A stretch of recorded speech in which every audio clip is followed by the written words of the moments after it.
김원장. 안녕하세요. 병탐정 김원장입니다. 오늘의 주제는 피임약으로 잡아봤습니다. 너무 세균 얘기만 오랫동안 하는 것 같아서 이번 주에 주제를 좀 바꾸어 봤는데요. 아마 많은 여성분들이 복용하고 계실 거예요. 피임약은 굉장히 활용도가 좋습니다. 뭐 피임하려고 피임약 먹는 거 외에도 뭐 생리날을 조절하려, 뭐 생리통이 심해서, 생리량이 많아서, 생리전 증후군으로 고생스러워서, 또 여드름 치료 목적으로, 자궁 내막증, 근종, 성근증 같은 자궁 양성 질환에서도 조금 도움이 됩니다. 참으로 활용도가 높습니다. 그런데 이것이 좋은 점만 있으면 좋겠는데 반대로 부작용도 은근히 있습니다. 그래서 오늘은 경구용 피임약을 조금은 다른 시각에서 생각을 해보는 그런 시간을 가져보도록 하겠습니다.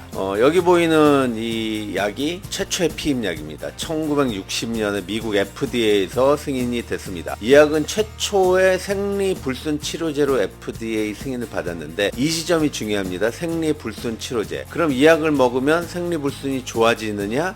아니죠. 규칙화되는 것처럼 속이는 겁니다. 왜냐하면 생리는 배란이 되고 임신이 아니어야 하는 것이 전제되어야 하는데 피임약은 배란이 안 됩니다. 그리고 이 약을 끊는다고 해서 생리가 다시 좋게 돌아오는 것도 아니죠. 그냥 먹는 동안에만 질치료를 규칙화하는 거예요. 그리고 뭐 안전성 검증을 위해서 한 900명 정도를 대상으로 한 1년 정도 진행을 했고 우려할 만한 유해성이 없다는 결론을 내어서 1960년에 비로소 승인이 되었습니다. 그런데 이 약의 성분을 보니까 몇 년 더 진행했으면 아마 부작용이 제법 많이 있었을 것 같습니다. 특히 혈전증하고 관련해서요. 요즘에 쓰는 에티닐 에스트라다이올 용량이 20마이크로그램인데 이 당시는 75마이크로그램이나 돼서 상당한 고용량이었던 것 같습니다. 자, 이 약 에노비드는 단순한 신약이 아니라 세상을 뒤흔들게 된 사회적 약물이었을 거예요. 20세기 그 위대한 발명품, 10대 발명품 중에 당당히 그 이름을 올렸습니다. 무슨 의미냐면 원치 않는 임신을 피할 수 있다. 는 것은 굉장히 큰 의미를 가지고 있는 거거든요. 낙태를 줄일 수도 있고 사고처럼 다가온 임신으로 인생의 계획이 틀어진 여성들이 자신의 삶을 계획할 수 있게 되었고 그럼으로써 여성의 사회적 진출이 대폭 증가하게 되는 계기가 된 아주 획기적인 약물이라고 볼 수 있습니다. 또 당시 사회적 분위기가 종교적 영향이 좀 컸기 때문에 피임을 터부시하고 낙태가 금기되는 그런 사회적 분위기였을 텐데 이런 것을 생각한다면 에노비드의 FDA 승인은 사회를 뒤집는 큰 사건이었을 겁니다. 그런데 보통의 약은 치료를 목적으로 하지만 피임약은 치료를 목적으로 하는 약은 아니죠. 왜냐하면 배란을 억제해서 생식 능력을 떨어뜨리는 것은 치료의 영역이 아니고 생식 능력이 좋다는 것은 여성의 건강 지표이지 치료 대상은 아니기 때문에 그렇습니다. 그리고 피임약은 호르몬 조절제가 아닙니다. 호르몬 시스템을 차단하는 거예요. 즉 턴 오프 시키는 약입니다. 그래서 배란도 안 일어나게 되고 시상하부 뇌하수체 난소로 이어지는 이런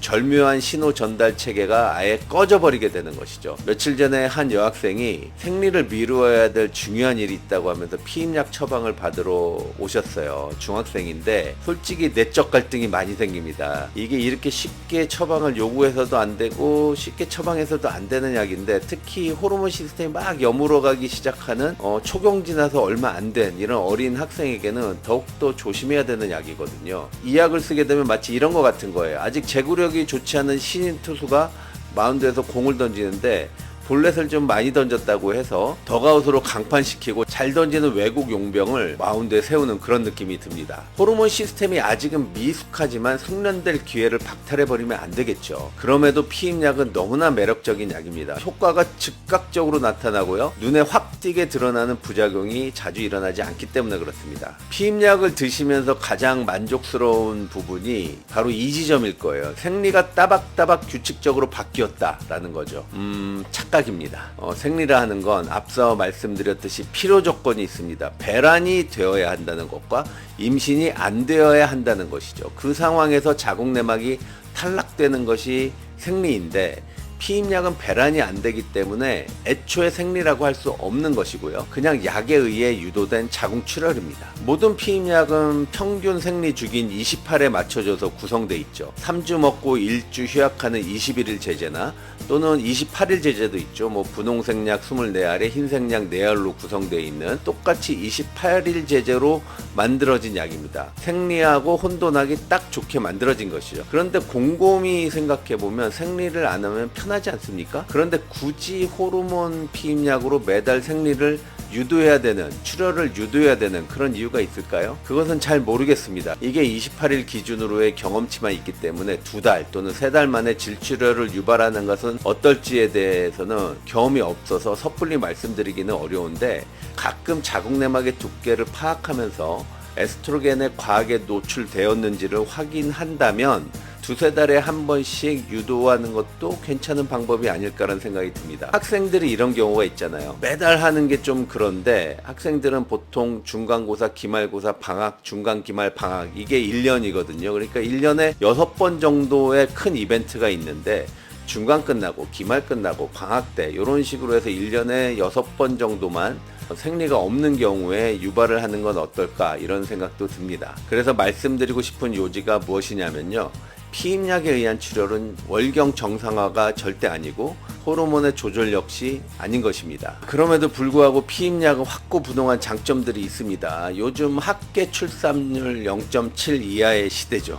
이것이 의미하는 것은 임신을 하게 되면 여성분들이 이 에스트로겐으로부터 피할 수 있는 시간이 있는데, 요즘 여성들은 너무 많은 에스트로겐에 노출이 된다는 것이에요. 그래서 발생되는 생리통, 생리전 증후군, 생리과다 같은 생리로 인해 발생되는 불평한 증상들이 너무 많아졌고, 이로 인해 삶의 질이 많이 떨어지게 되고요. 근종, 성근증, 내막증, 내막증식증, 자궁 내막암, 이런 다양한 자궁 질환들이 급증하고 있는 추세예요. 그리고 또 피임약이 다소 부작용이 있더라도 원치 않는 임신보다는 훨씬 나은 선택일 수 있습니다. 피임약은 이런 면에서 긍정적인 면이 확실히 존재하기 때문에 사용에 있어서 고민스러운 상황이 많이 발생할 수밖에 없습니다. 두 여성의 그림이 있죠. 우리 증조 할머니와 그리고 요즘 여성들입니다. 요즘 여성과 증조 할머니에는 무엇이 가장 큰 차이가 있을까요? 모든 생명체는 지독하게 열심히 충실하게 하는 것이 있는데, 하나는 생존이고 또 하나는 생식입니다. 즉 자손을 낳는 것이에요. 우리 증조 할머니 분들은 지금 여성에 비해서 훨씬 월경 횟수가 적었을 거예요. 평생 약 40회 정도 생리를 했을 겁니다. 거기에 비해 요즘 여성들은 평생 400회에서 500회 정도 월경을 하게 되는데요. 이것으로 인해서 과도한 호르몬의 노출이 발생되는 거죠. 거기에 비해서 더 많은 환경 호르몬, 진호 에스트로겐, 가짜 에스트로겐을 얘기하는 겁니다. 이런 것에 대한 노출, 거기에 인슐린 분비를 강력하게 드라이브 거는 단맛에 빠진 사회, 단순당, 과당, 설탕, 이런 것들에 대한 노출 역시 여성 질환을 증가시키는 요인이 됩니다. 그런데 400번의 월경이 현대사회를 살아가기 위한 대가라고 한다면, 여성분들이 피임약을 복용해서 내 몸속 여성 호르몬의 노출을 줄이는 것이 더 유리할까요? 아니면 자연스럽게 월경을 받아들이는 게 더 나은 선택일까요? 참으로 어려운 주제입니다. 자, 오늘은 피임약이 가지는 의미에 대해서 알아보았고요. 다음 시간에는 피임약의 주된 성분인 에티닐 에스트라다이올, 그리고 여러 종류의 프로게스틴에 대해서 간단히 알아보는 시간을 가져보도록 하겠습니다. 감사합니다.